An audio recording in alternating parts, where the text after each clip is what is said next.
So we'll talk about the Anarchy then. The Anarchy in the UK. Nothing to do with John Lydon.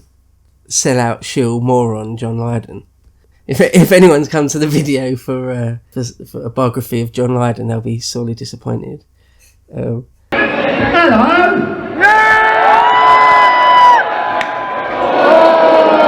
And we said, didn't we, about the White Ship? Do you remember the White Ship? Yep. And that he had an heir, William the Atheling. Atheling was just sort of a term they would give to like a young and a sapling coming up. Anyway, because there's like an Edgar the Atheling, isn't there, from an earlier period, where the rightful king to be, William the Atheling, drowns, doesn't he, along with a load of other notables. And so that left the rightful heir is his sister, Matilda, sometimes called Maud. There are actually quite a few Matildas. It's quite, if you know that period, it is a little bit difficult to keep track of them all. This is not the same Matilda who was married to the Holy Roman Emperor, is it? It is her, yeah. It is the same one. Yeah. And there was another Matilda who was one of the wives of Canute, is that right? So I think there's at least 4 Matildas. Right. So William the Conqueror himself, his wife was Matilda of Flanders. And then Henry I's, his wife, was Matilda of Scotland. And then they have a daughter, Matilda. This is the Matilda we're talking about, who married the Holy Roman Emperor Charles V. And I believe Stephen of Blois, his wife, I think, is a Matilda. She's Matilda of Boulogne. So there's 4 Matildas, but the main one that we're going to talk about is Henry I's daughter, Matilda, and she styled herself Empress, even though she wasn't. I don't think she was actually married to him for that long. Certainly not long enough for her to be sort of formally coronated or crowned. And apparently the emperor, it was like sort of in the Emperor Charles V's grant to call her sort of formally an empress, and he didn't. And nevertheless, after he died, she, for the rest of her life, like 40 odd years, insisted on being called an empress. And that's actually a bit of a mark of her personality, because she was, we'll get to it, but she was accused of being haughty and sort of a bit difficult. Certainly indicates that if you insist on keeping a title, you're not even really entitled to it. Yeah. Okay, so again, as we said in the last video, the king, Henry I, it was clear that she was going to probably inherit the throne, because he was a bit too old, I think, to have more kids, or certainly not enough time. So what his strategy was to make all the barons and the magnates swear oaths and loyalty to her, and that when he died they would accept her as the monarch, as sort of a female king in a way. And they did many times, like more than once, including Stephen of Blois, who's a nephew. They're cousins. He was a nephew of King Henry I, a direct grandson of William the Conqueror. And he personally swore oaths that he would, accept her as monarch when the king died. But then, so when he does die, when Henry I does die, sort of fairly quickly, I mean, he's old, not crazily old, I think in his very late 50s or maybe 60s, something like that. He sort of famously had a meal of lampreys. Lampreys are disgusting, aren't they? Yeah. You've had lampreys? No. Have you been to France and seen someone eating them though? Sliced cold lamprey salad. With vinegar. Yeah, like not even breaded or anything. Just. So he had that, and he like fell ill and died really quickly, sort of a thing, from that. And so Matilda was actually abroad, or she was in France, somewhere in the French part of the king of the holdings, because the King of England also had a lot of holdings in France as well at that time still. And neither her nor Stephen were in England when he died, but Stephen was a lot closer. I think he was in Flanders, or he was certainly closer. And he got the news first and just jumped straight across to England and goes to London, whereas before, because this exact same thing has played out, hasn't it, a few times already. Taking advantage of the moment when a king dies. And they would always go to Winchester, wouldn't they? Right. To get the royal treasury, and that's where the capital was, in Winchester.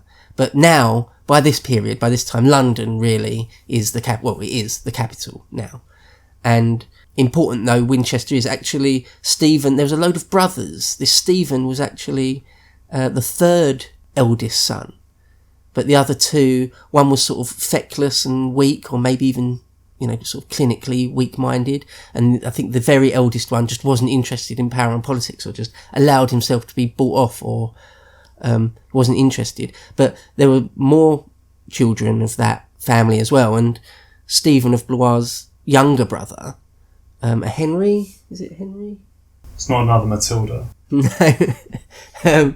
He had a younger brother who was Bishop of Winchester, who I think was in Winchester at the time, and so that was just sort of held for him. He sort of could just take it as given that Winchester was sort of in his power. Right. In his domain. Yeah. And so he goes to London. There's a council, and there's apparently a vocal minority that want Matilda to be, they want to uphold their oaths that they've taken. But he's able to, because he's, again, sort of Johnny on the spot, he's the guy on the spot, he's got there first. He's able to intimidate or bully or just argue, just convince them to sort of crown him king. And he is. I imagine, quite a lot of them, had he not arrived with such haste, might have wanted to go with him really, because it's just better to go with the guy out of a guy versus a dame. but he just arrived there, rushed in probably.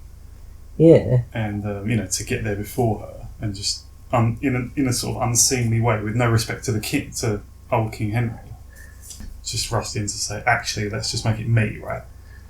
Yeah. Yeah, in those days, things were a lot more fluid, shall we say. And yeah, the argument was used that the argument essentially boils down to, come on, we need a man. Yeah. So when Stephen was coronated, apparently the people of London were joyous. That they didn't necessarily see him as some sort of foreign usurper or anything particularly like that. So there wasn't sort of riots, or he didn't need to be protected. It doesn't say, there's no accounts that he needed to be protected by an entourage of men at arms or anything like that. But it wasn't all roses for very long, because, if anyone knows anything about the reign of Stephen, is that it's actually a period of civil war, sort of on and off, isn't it? Like the anarchy. It's known as a period of anarchy. So, yeah, things didn't stay rosy for very long. Charles Oman writes this about it, about the people of London in the first instance. Quote, "They were soon to change their tone, for ere long Stephen began to show that he was too weak for the task that he had undertaken. He was a good-natured, impulsive, volatile man, who could never refuse a friend's request or keep an unspent penny in his purse. Save personal courage, he had not one of the qualities of a successful king.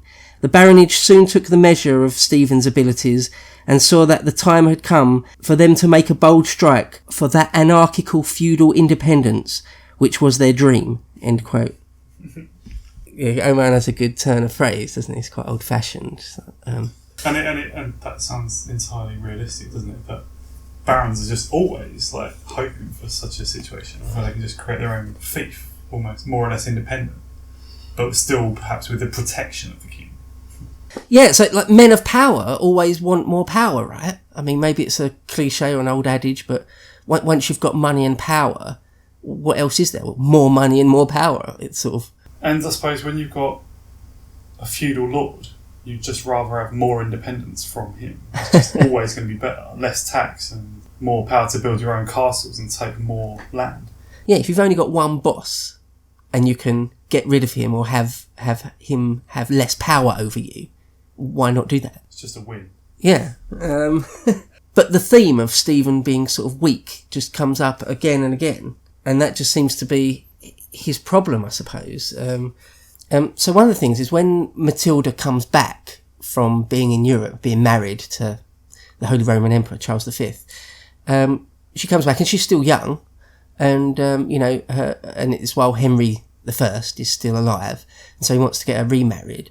So they get her remarried to the Count of Anjou, Geoffrey Plantagenet. So this is where we see for the first time the Plantagenet name coming in. And if anyone knows their sort of early medieval history, they'll know that the Dukes of Normandy, which the kings of England are also, aren't they? The hereditary Dukes of Normandy as well as King of England at this point. They're sort of long-standing enemies with the Counts of Anjou. They're sort of each other's, old-time, long-term enemies. Right. So it's actually a good political marriage if you can marry the heir of Normandy and England to Anjou. You sort of, hopefully, you can negate that animosity, and you can maybe unite them. Yeah, and they do go on to have a child, which they call Henry. Yeah, so actually, in this period, you can call, or they do, the historians call Matilda's side, Matilda's faction, the Angevin faction, or right. the Angevins, exactly because of that, yeah. Angevin. Yeah, how much can you lean into that? Angevin. But yeah, when Stephen, as I said, when Stephen takes the crown, there is still some sort of dissent, it seems. I saw it described as a vocal minority. But the Scots rebel, and the Welsh rebel. A familiar story. Of course. And Stephen sort of shows his colours by putting them down in kind of a weak-wristed way. Just sort of sends an army out there but doesn't really offer battle, doesn't really want a battle, and just sort of offers them money and things, and gives them good terms just to stop. That's his sort of policy. So he's kind of weak and shit. A bit, yeah. And when Matilda comes over, shortly, and she's able to, one of her half brothers, or there's the Robert, Earl of Gloucester, who's an illegitimate son of Henry I. Henry I had, he had that main son, William the Atheling, who died in the White Ship, but apparently he had like a dozen or dozens of illegitimate children. Right. I've heard him described as like Henry VIII would have blushed at how much of a lech Henry I was, and yeah, at every hunting lodge he just had women, that kind of thing. And so he had loads of sons, and a few that were sort of grown up and capable. So one of them was this Robert, Earl of Gloucester, who is Matilda's brother, half-brother anyway. And he must have been very favoured by Henry I, by bastard standards, to be given an earldom. To be raised to an earl, yeah, exactly, yeah. And he seems like a capable guy. And he was for Matilda. Right. And so he was able to, in the confusion, Stephen didn't come over, get coronated in London, and just had complete authority over the whole of England, nowhere near. So Gloucester is able to take and hold Exeter, and I think maybe a castle at Hereford as well. And anyway, that became like the Angevin bastion. Like that's their heart, like their capital in a way. If Stephen could ever take that, he may well could have won. He never did. And so Matilda is able to meet up with Gloucester, Robert, Earl of Gloucester, in Exeter, and the Civil War really kicks off, or goes from there. And Winchester is with Stephen. Yeah, exactly. Yeah, his younger brother, and they hold that. Yeah, and apparently this goes on for years. And it's a long, complicated back and forth. We'll go into it a bit, but apparently at different, or for a long period of it, apparently a lot of the battles or a lot of the animosity was actually in the Thames Valley, or from London westwards out to Oxford. That sort of stretch, that sort of alley, was where a lot of the shit went down. Interestingly, because you don't really think of that as a place where a civil war, sort of went down. A really slow burn civil war. Oh, I think of that as an area with tea rooms. Yeah, you might go antiquing there and have cream tea afterwards and scones. Maybe a bit of boating on the Thames.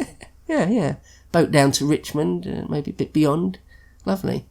One thing I want to say is about there's this thing, isn't it, that the English don't have civil wars. That's something sort of French people do, or European thing. Like in the English Civil War with Oliver Cromwell, obviously, 500 years later, there's a few scoffing tones of, we shouldn't really have a civil war. Englishmen don't have a civil war. It's sort of out of character for us. That's something, less civilized countries do. Yeah. But in fact, if you're just honest, there's quite a few civil wars in English history, and this is one of it. We call it an anarchy, a period of anarchy. It's a civil war. But it's an aristocratic one. Yeah, it's not like the Wars of the Roses, for example, which was, I've heard that described as relatively unbloody compared to sort of some French civil wars that happened around that time. Okay. But yeah, this is even more sort of small scale, you know, if you like to describe it that way. Right. Yeah, there wasn't just like, you know, brothers killing brothers and fathers against sons and whole families ripped apart for ideological reasons, like the Civil War, the Oliver Cromwell period Civil War. Yeah. I don't think that really happened. This is like a baronial thing. Yeah. Very much, much more of that. Sometimes you just have like 1,500 men clashing with 1,000 or something. Yeah, I think it's much more on that scale. Yeah. Oh, well, there's just one example, one again on Stephen's character or his personality. There's one example of there was the siege of Newbury, where he's trying to, well, Stephen is besieging Newbury. It's a walled town, and he had the leader or the magistrate of the town or whatever it was, the nobleman who was defending it. He had somehow captured his son, his little son, who was just a child, like a 10-year-old or something, and he presented the child before the gates and had his herald or say that, you know, if you don't give up the siege, I'm going to kill your kid right now.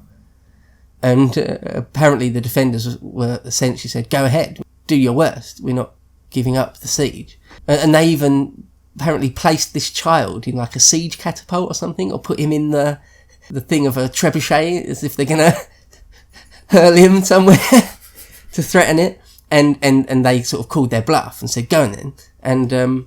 And so not only did Stephen not kill the kid, but apparently there was an account of him sort of just playing games with the kid days later or whatever, just playing around, fooling around. So Machiavelli would laugh at Stephen. Machiavelli would ridicule Stephen.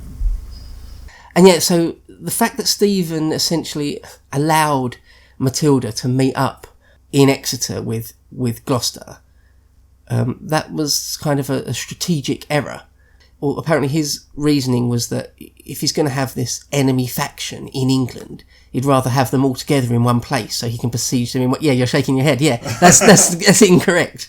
That's not... Yeah, that's not the right thing to do. You want to divide your enemies. Yeah, kind of obviously. But he thought, oh, if I can have them all the main players in one place, then if I do take it, I can sort of cut their head off all in one go. But the fact that he didn't or couldn't or never did... that's just not the right choice. And historians have noted that. At any point where they're divided, go after one of them. Go after the weaker one. Yeah, put your armies between them. Yeah. And as I say, it goes back and forth. Like Bristol is a big bastion for the Angevin faction, Matilda's side, for a long time. And that's a big city even back then. It's sort of comparable to London in some ways. And a port. Yeah, exactly, in a port. And walled. You can defend it if you get inside and consolidate. You can. It becomes a defended position.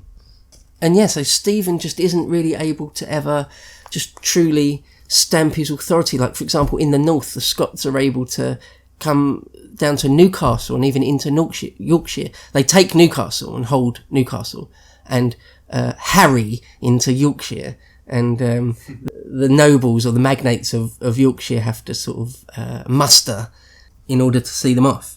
Yeah, and so at some point, Stephen must have realised that I'm just being a bit too weak here. Even he must have realised, because he tries to stamp down and tries to do some sort of make some serious moves, to give the impression that he's powerful or in control.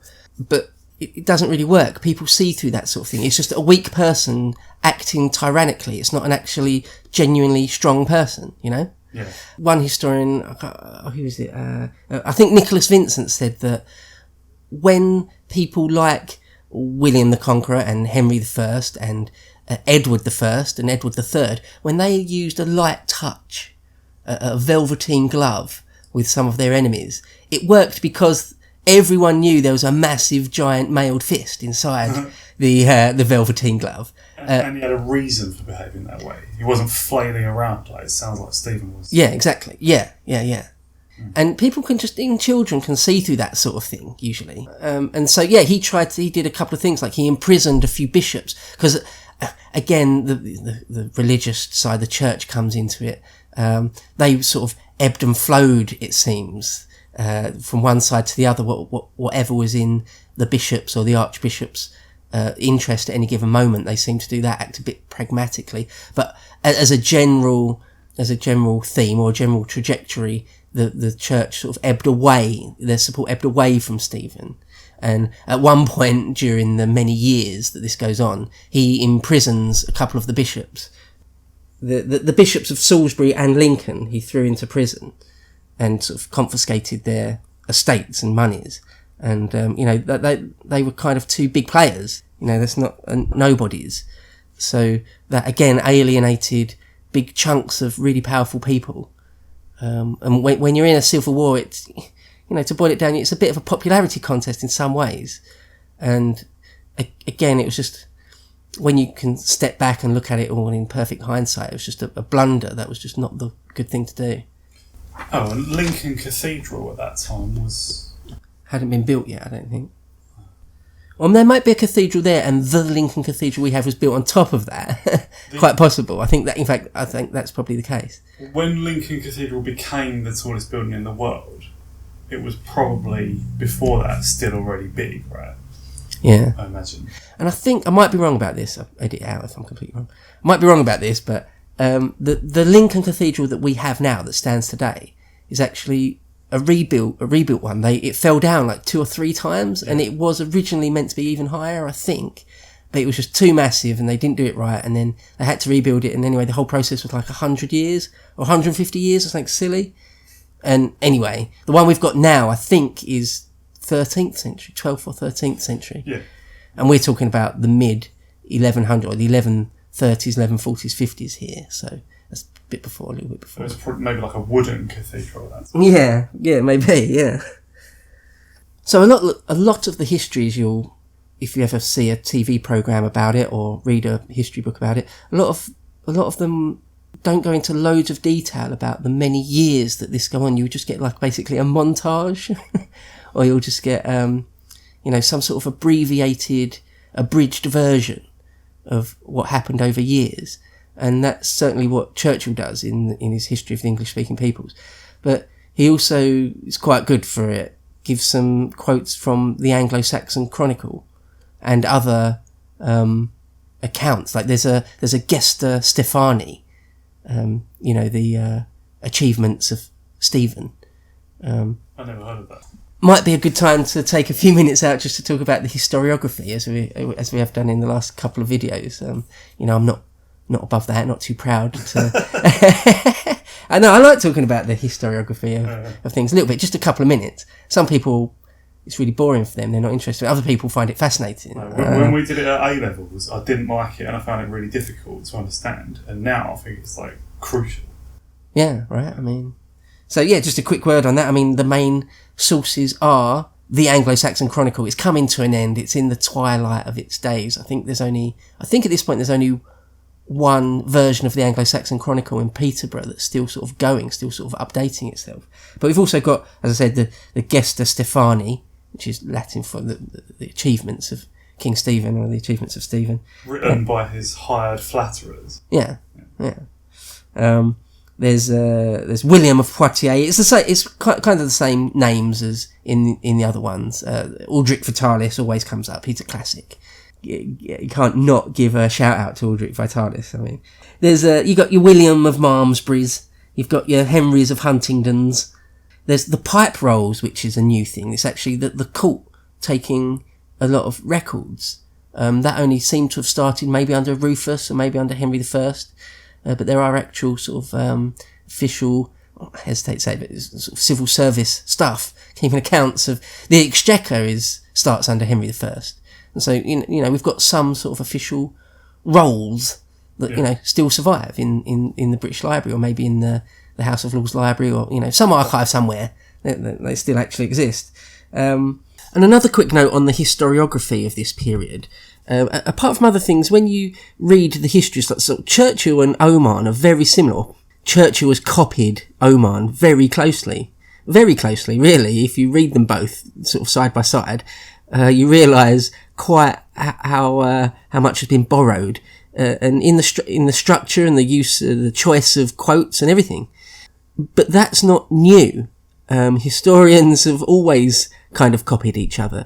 Here's a quick quote from Nicholas Vincent on that topic, talking about biography, medieval biography. He says, quote, "The models for this sort of writing lay partly in the Bible, partly in the work of classical historians, above all of Suetonius, the highly scandalous, highly moralising biographer of the Roman emperors. As a result, we cannot expect medieval biographies, particularly royal biographies, to supply anything other than the crudest and most distorted of portraits. Even when their details seem authentic, we must take care that they are not simply copied from Suetonius or some account of an Old Testament king. A fragmentary account of William the Conqueror, for example, supposedly written by a monk of Caen, tells us that the king was very abstemious in his use of wine and rarely drank more than 3 times at a meal. This is in fact a detail copied directly from Einhard's life of the Emperor Charlemagne, and in turn by Einhard from Suetonius' life of the Roman Emperor Augustus.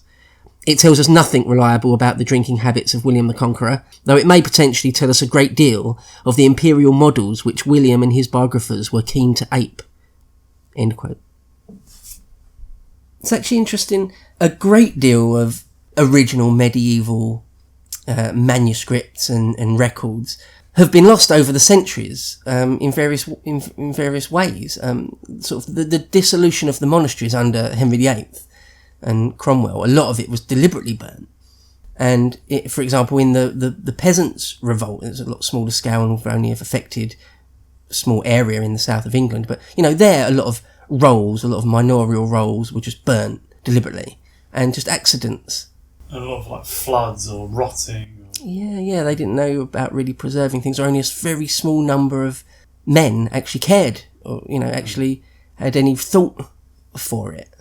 And they may or may not have had enough power to preserve all these things. Some people would have had power interests in destroying records as well. Exactly, yeah. So, in a way, it's lucky that anything survives. But in sort of the 16th, 17th, 18th century, some people were sort of actively trying to preserve anything that was left. There's a guy, Sir Robert Cotton, was famous for having a massive private library of deliberately trying to collect anything that was sort of left. But his private library burnt down in 1731.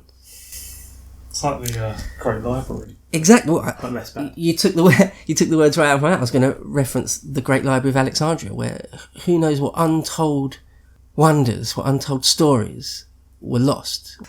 There's another guy, Matthew Parker, who's actually an Archbishop of Canterbury, had a massive private collection. And anyway, for example, there's one of the very, very few remaining sort of original copies of Magna Carta that's in the British Library was in Sir Robert Cotton's private collection, and it's singed, it's half burnt, and the wax and seal on it has melted to just a lump. And from that one fire in 1731, what was lost? But anyway, it's a little bit on the historiography of it. But we are a lot more blind than you might think. It is, again, the light of history is guttering. It's especially compared to, say, Tudor times. Exactly, yeah. I mean, by Tudor times, we've got sort of the private letters and things from families, stuff like that. Anyway, this period of the Anarchy is, unfortunately, a bit darker than we would hope.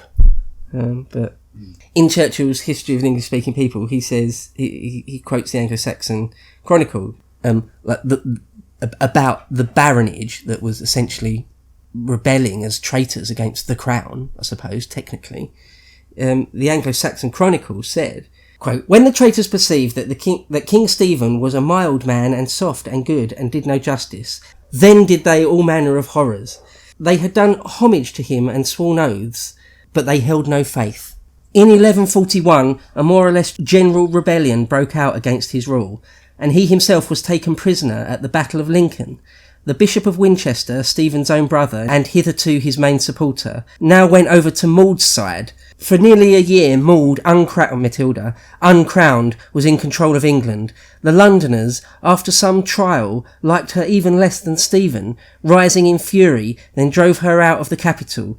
She fought on indomitably, but the strain upon the system had been too great. The island dissolved into confused civil war. During the 6 years that followed, there was neither law nor peace in large parts of the country." End quote. So there's probably several other magnates all acting independently of both sides, right? And probably taking advantage of each other and trying to grab what they can from any situation. Yeah, exactly that. Laws unto themselves. And it got pretty dark. Yeah, I mean, where I just mentioned there that Matilda was...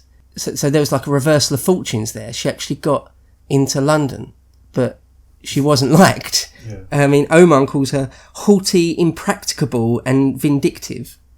I mean, to call someone impracticable, that's quite bad. Yeah, and all men's minds turned against her. Yeah, and so she gets sort of literally driven out of London, and then driven further and further back towards Bristol and the sort of the Angevin strongholds in that part of the country. And at one point, at Oxford, she sort of had to physically escape and run for her life. It's sort of one of the few things you might see or ever hear about Matilda, is that she's sort of running through the snow. Have you ever seen that image or heard of that image at all? No. Well, then, to escape from the hatred. Yeah, and Stephen's faction as well. Oh, okay. Not just the people. I mean, Oman says, quote, "At Oxford, she had to be let down by a rope at night from the castle keep to thread her way through the hostile outposts and then to walk on foot many miles over the snow." End quote. So it's quite desperate straits, literally running for your life. So when you say it's a back and forth, I mean, we said Stephen was captured. Did I say that? Yeah. Yeah. So let's get the chronology of it right. He gets captured, and so she's able to. That's when she goes to London, and gets herself installed. She's pushed out, and it's around that same time, it seems, that Stephen's wife, who's still at liberty and seems to have men at arms of her own, or a faction of her own, or retainers, this Matilda of Boulogne, she captures Gloucester, Robert, Earl of Gloucester, sort of probably the main male leader of the whole Angevin faction. She captures him. So what they have is a prisoner exchange. They swap Robert for King Stephen. So within a year of being captured, he's back in London as the king. That's a superb move from Stephen's wife. Yeah, talk about, it's just a great save, wasn't it? Yeah, she sort of saved the day there. Yeah, or you could put it another way, prolonged a terrible civil war. Because one thing, actually, I think I haven't made clear enough is that it did get down and dirty. Loads of killings and executions and torture. Charles Oman quotes the Anglo-Saxon Chronicle saying, quote, "The ancient martyrs were not so ill-treated, for they hanged men by the thumbs or by the head, and smoked them with foul smoke. They put knotted strings about their heads and twisted them till they bit into the brain. They put them in dungeons with adders and toads, or shut them into close boxes filled with sharp stones, and pressed them there till their bones were broken. Many thousands were killed with hunger and torment, and that lasted the 19 winters while Stephen was king. In those days, if 3 or 4 men came riding towards a township, all the township fled hastily before them, believing them to be robbers." End quote.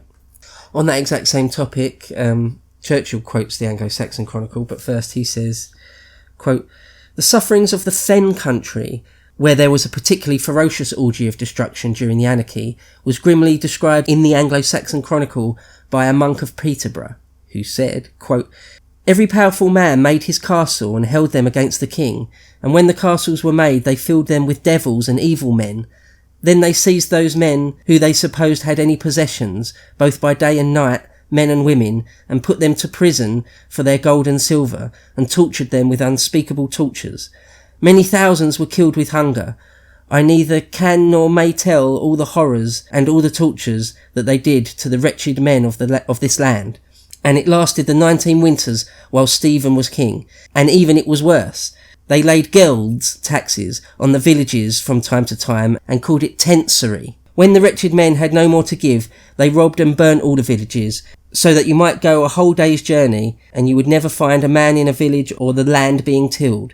Then was corn dear, and meat and cheese and butter, because there was none in the land. Wretched men starved of hunger. Some went seeking alms, who at one time were rich men. Others fled out of the land. Whosoever men tilled the earth bare no corn, for the land was all ruined by such deeds. And they said that Christ and his angels were asleep. End quote. That's a famous line, that. Christ and his angels were asleep. It's a pretty terrible time. Yeah. Not the actual Anglo-Saxon Chronicle, but a monk of Winchester. I think it is actually part of the Gesta Stephani, about the same period, about roughly the same period, wrote, quote, "With some men the love of country was turned to loathing and bitterness, and they preferred to migrate to distant regions. Others, in the hope of protection, built lowly huts of wattle work round about the churches, and so passed their lives in fear and anguish. Some, for want of food, fed upon strange and forbidden meats, the flesh of dogs and horses. Others relieved their hunger by devouring unwashed and uncooked herbs and roots. In all the shires, a part of the inhabitants wasted away and died in herds from the stress of famine, while others with their wives and children went dismally into a self-inflicted exile. You might behold villages of famous names standing empty, because the country people, male and female, young and old, had left them. Fields whitened with the harvest as the year 1143 verged upon autumn, but the cultivators had perished by famine and the ensuing pestilence." End quote. It's grim. Yeah, it's really bad. It's not just like, there was maybe a couple of engagements with a few hundred guys or 1,000 guys aside here and there, and that was kind of it. No, it seems like, at least in the south or in certain parts of England, yeah, some terrible stuff went down. Ruined the country. Yeah. Yeah, and so if Matilda's or the Angevin faction's strongholds were sort of the Welsh border, Bristol, Hereford, round there, and the main battlegrounds, so to speak, were sort of Oxford Way, or the western part of the Thames Valley.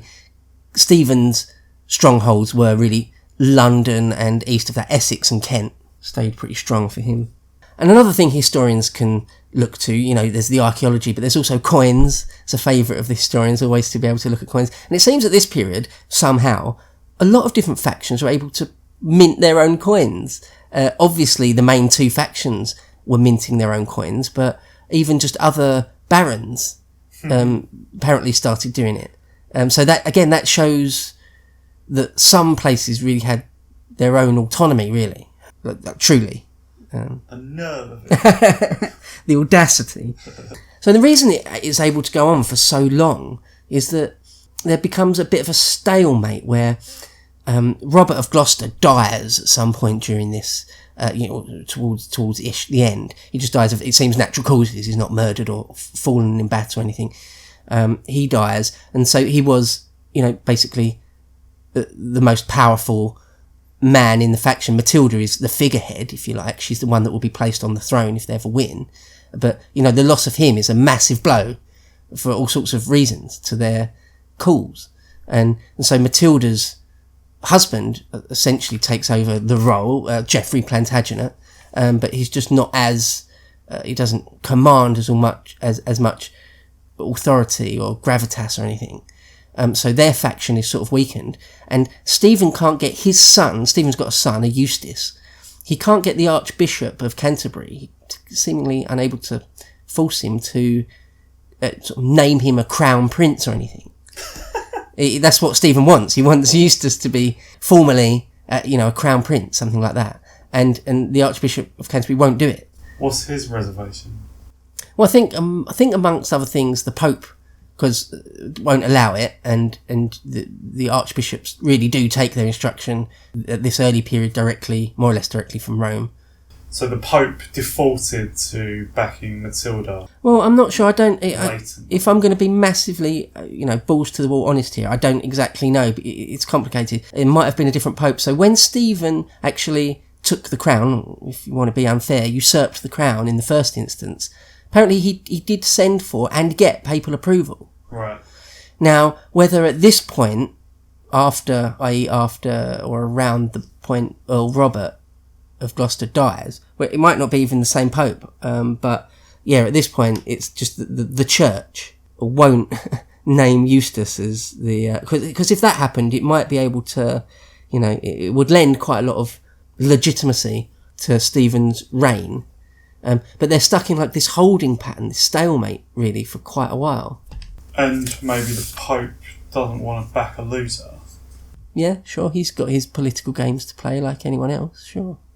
So at this point, really, that Henry Plantagenet comes onto the scene. The young, very young, sort of about 18, 19-year-old son of Matilda. And his dad dies. Geoffrey Plantagenet dies. And so now, even though he's young, he's sort of thrust onto the stage of history. He's sort of the prime male actor in the Angevin faction now. Earl Robert has died, and then Geoffrey, his dad, has died. It's now him. He's the dude. And he comes over to England, and he comes over, and there's a couple of engagements he has with Stephen, and one of them is at Wallingford, and he wins at Wallingford. And was Henry by this point already quite a promising warrior?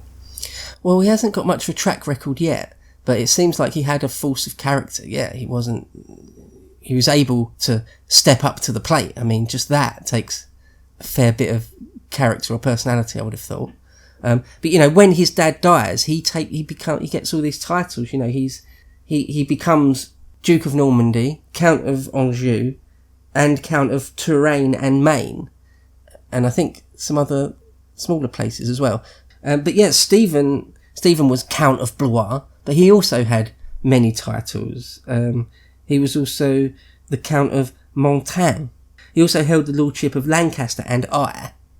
And after he got married, he effectively inherited part of his wife's fief, or his wife's holdings, which was Boulogne.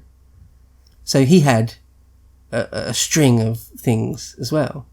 Churchill says that, just that this is a whole standalone sentence in Churchill, Henry Plantagenet was born to empire. And it seems that he just had like this golden star. He was like the right guy at the right place, all the stars aligned.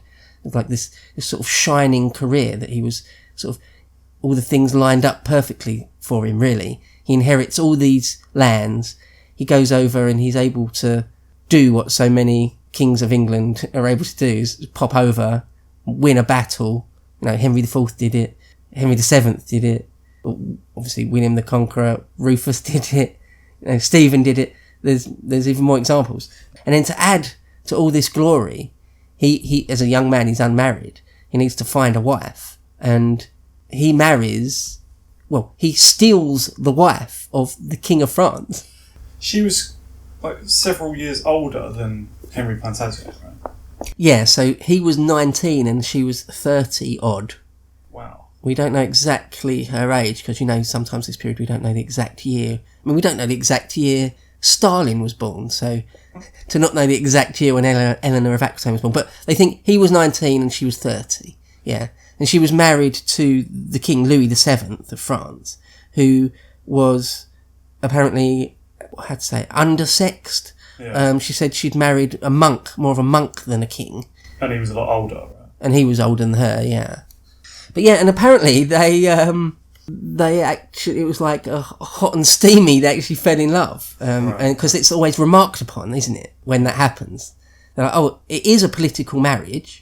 A great one, a massive one, but also they seem to genuinely like each other and love each other and be really into each other, Well, they're both quite good looking as well. I think so, yeah. And they've both got huge, like she's got huge lands as well. Well, that was the exact same thing as come. So he's got sort of Normandy and Anjou and Touraine and Maine and the Kingdom of England, but she is the actual full inheritor of the Aquitaine. Of the Duchy of Aquitaine, sometimes heard it pronounced Aquitaine, which stretches from the Pyrenees to up into the Loire Valley. So it's a massive tract of southern and central France. Including, and it used to be called like l'Occitan, right?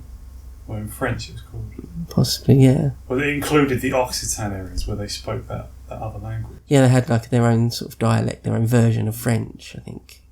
Yeah.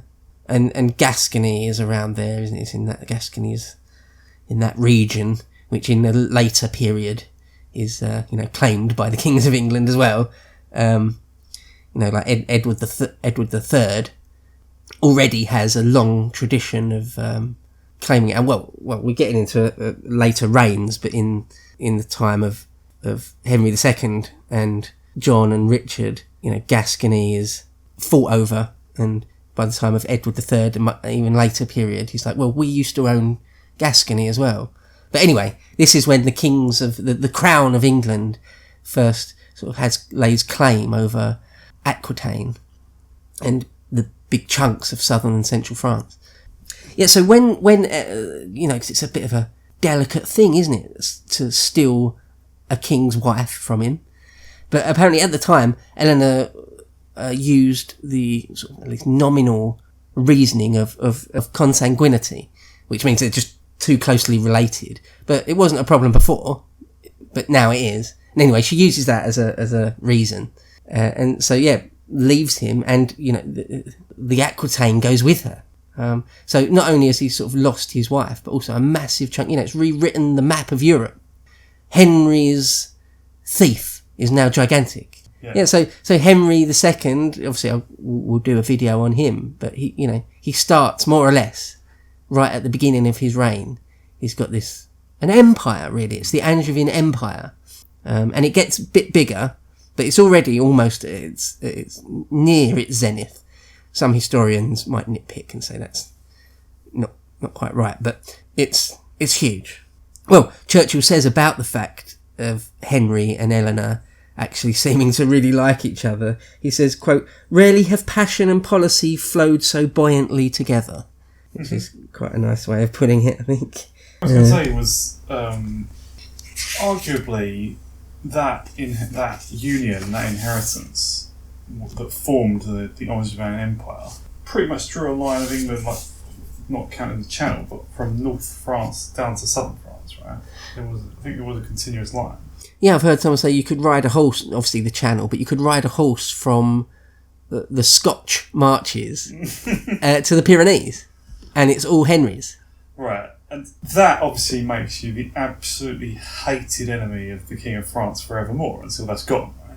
Yeah, not just the King of France, like the king, the magnates of Navarre and Aragon and Spain and Portugal and the Pope and all the many, many, many fractured kings and princes of Germany and the Scandinavian. The Vikings aren't actually completely out of the picture, So yeah, everyone would be quite jealous of you, sure. And it's rich land. It's some of the richest land in Europe. Yeah. And when it comes to coins, by 1153, Henry Plantagenet is minting his own coins. And on them he has Henricus Rex Futurus. King Henry the future king. Or Henry the future king. Mm-hmm. The future King Henry, how it is Latin, whatever you want to say. So that's pretty ballsy, well, not ballsy, it's pretty defiant. Yeah, he's going the whole hog. It's not a half measure. And so after the Battle of Wallingford, when should probably be a more famous date, I think, in English history. If you're like 1066, 1588, 1815. And if you know your history a bit more, like 1399, big dates. I think maybe 1701. So. Yeah, the Union of the Crowns. Yeah. I think maybe. That should be a slightly more famous date, but anyway, when he wins at Wallingford, the terms are he doesn't just take Stephen prisoner and murder him or anything. The terms is that Stephen will remain king, but Eustace will be sort of bolted off or just written out of the succession, and that Henry will be the heir, which is in one way comparable to what Henry V did to France. Yeah. Exactly, it's a very similar thing, yeah. Yeah. Except for his own son, not for himself. Is that right? What? Sorry, who? Henry V did that for his son, didn't he? Not for himself. Well, Henry V got the Dauphin written out of the line of succession, didn't he? Yeah. It was like the Dauphin would have been the rightful king, and Henry's like, no, you're done. I'm the next king. Yeah, I would have gone to him, right? Sorry. Yeah. But he died. But he died just a few months or weeks before the king himself. So. Agony. Yeah, grimace. So in the period after Henry's made himself heir, Eustace dies. This Eustace sort of conveniently dies. It seems maybe he was poisoned by the monks of Bury St Edmunds. But that old chestnut. Yeah. Yeah. That again. But we don't know. But he's sort of, it's convenient, but he dies. So, I mean, and it's not long before Stephen himself dies. I mean, it seems he's he is reasonably old. He's over 60, which for those days is a fair age. Well, nowadays isn't terrible. He's one of the oldest, sort of one of those Norman era kings. He's one of the oldest. And anyway, he dies. He's at Dover at some point, and again, it seems he may have been poisoned. I think the general consensus is that he wasn't, but there's more than a decent chance it was like just after dinner, and he apparently complained of stomach cramps, and possibly the monks did it, but we don't know. The monks of Dover. Yeah. and it might not have had anything to do with Henry. If he was murdered, like, he might have had no knowledge of it. It could have just been others who wanted him on the throne. Quite possibly. But one of the things, actually, a small side note might be that a lot of people die shortly after having a meal. Even nowadays, I mean, like that's a thing. Like if you have a massive meal, say you're sort of old and you're overweight and you're gluttonous, and you have a massive rich meal, yeah, you have a stroke or a heart attack. You know, it's the final thread, the final straw that breaks the camel's back, but that's just not uncommon. And so anyway, in ancient accounts, or in pre-modern accounts, someone goes to dinner seemingly okay, and then dies, complains of feeling ill shortly after, and then dies that day or that night. It could be poison, it could be natural causes. We don't know. And anyway, that's what happened to Stephen. He passed away, and sort of, history's verdict on him is that he was just, just weak. And, one of the questions to talk about is, what historians have talked about a lot, is whether it was an anarchy or not. I mean, obviously anarchy is, I think, an 18th or 19th century word. So at what point does a civil war become a period of anarchy or not? So anyway, one of the things I argue about is to what extent it was or wasn't. What gives me the impression that the term anarchy is justified is the fact that it wasn't two factions that between them controlled the realm fighting over. It was two kind of crud factions who failed to control loads of the country. Yeah. And that caused or helped cause a much more terrible situation, like for the ordinary people. For ordinary life, like things broke down to a much worse dimension because it was that fragmented. Like the world of that time, the Britain of that time, could not sustain that happening. It's like really disastrous. That's what it sounds like. Yeah, no, I think that's that's the more or less exactly the picture I get. That just when men of power and violence are sort of left to their own devices in a world that's extremely violent and dominated by just, might is right. Yeah, you get some sort of spiral effect of cruelty sometimes. Or when we talk to descent into criminality. Yeah. Where before there was order and regularity. Or there was some really base. Well, yeah, about people just descended into really base criminality. One of the things cruelness as well. It might be worth saying is that in the period directly before Stephen, we've got the very strong period where William the Conqueror, Rufus, and then Henry are all ruled with a bit of the whip hand. The forest laws were enforced very strongly, and it seems that when the barons and or the people, sort of the lesser nobility, were able to flex their muscles again, so to speak, they did it with vigour. Right. I think there's part of that to it as well, that they were held down by the throat for a couple of generations, and that when it snapped back, it was a violent one. Oh, and I think was there still have been a remnant of Anglo-Saxon aristocracy among them? Not much. Some. I mean, no, even by this point, even Ireland and Wales are settled by sort of Normans or Anglo-Normans.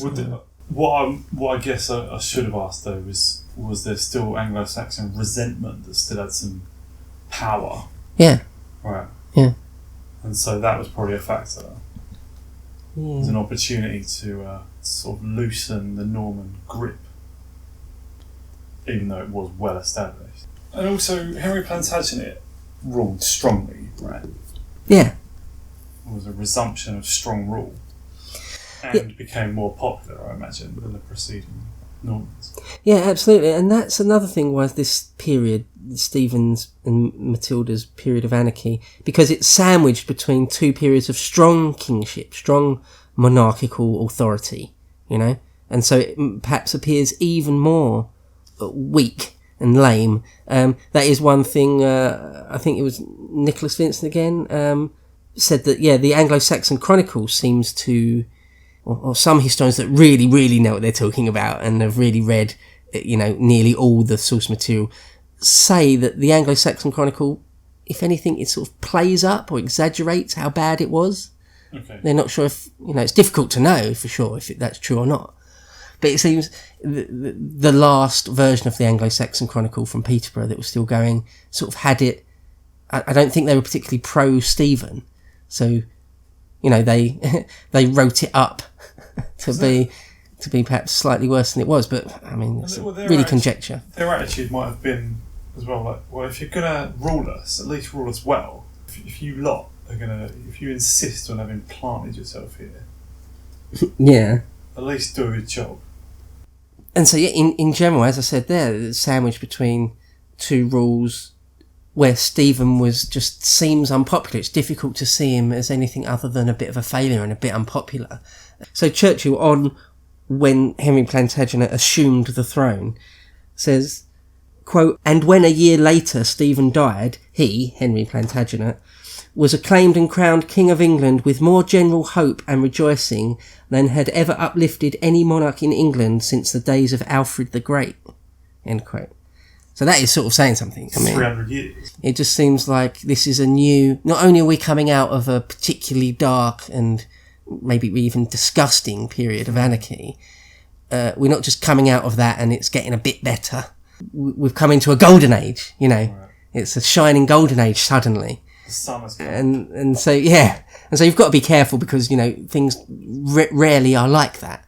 So if you really want to get to the truth or the reality, it's probably, that's a bit of a rosy tinted way to look at it. But it does seem that is what Churchill says. Like, it seems that given it's the incompetence of Stephen and Matilda made life a misery for everyone. And thus, to have the opposite of that, a man with... when I use the word Machiavellian, I mean... like in the sense of an astute grasp of the needs of power. Yeah. Like people use Machiavellian to mean scheming, but that's kind of bollocks. Like if you read The Prince, it's really, really rational and sensibly argued. It's really convincing. Obviously, only related to rulership in his time, but also, I mean, it doesn't apply so much now because it's speaking of kings and stuff, but obviously it would totally make sense for Machiavelli to reflect upon Stephen and would just judge him to be just pathetic. Like, do not be kind as a ruler, or try and do nice gestures. None of that. Not in that period. Not when your position is really weak. No. And one of the quotes you read out said that he had no judgment or something, or he knew no justice or something. Did I read the quote that said he had none of the qualities needed to be a king? It's sort of how, in Machiavelli, virtue is partly is defined partly in terms of strength. To be strong is good as a king. To be... Well, it's a prerequisite, really, almost. Yeah. Really have to vanquish... In those times, you really have to vanquish all your enemies entirely. and never show that you'll threaten but not fulfil. Like, that's the most pathetic possible thing any monarch. It's pathetic for a parent to do, like, or, you know, let alone a monarch. Yeah, no, I mean completely. And Matilda died naturally? Yeah, Matilda dies of old age, of natural causes, I believe, and she doesn't die for another 15 odd years. Yeah, she's sidelined. I mean, you would have thought she would have hoped to have been the Empress Queen. That's certainly what she wanted earlier in her life. But, you know, the mantle has to pass to her son, and she is sidelined. I mean, he does rule. He is a king, truly in his own right. He doesn't refer to her for policy particularly or anything, not that I'm aware of. Matilda got to see her son become a mighty king. An emperor, really. I mean, it's the Angevin, it wasn't formally, but it's the Angevin Empire, it is called by historians, yeah. And Henry got to see his son have an affair with the King of France. Yeah, That's maybe, strongly possibly. rumoured, isn't it? It is strongly rumoured, yeah. But it's one of those things.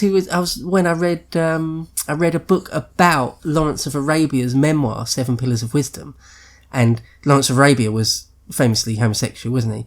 And in that they mentioned something about the Richard the Lionheart style of homosexuality, where you're a military man who does extremely manly military things. A genuine warrior at the heart of battle. A soldier, a killer, actually. But also gay. Like, there's no campness to it. Right. That's what I'm trying to say. Effeminacy. Yeah, zero effeminacy about it. Just as a lad. There's just different stripes of gayness, I suppose, you know. Like, probably in ancient Greece. Yeah, I mean, varying degrees of it. I don't imagine like Socrates mincing. Did England go on to prosper under Henry II? Yeah. I imagine more or less immediately, because it's hard for it to stay as bad as it was.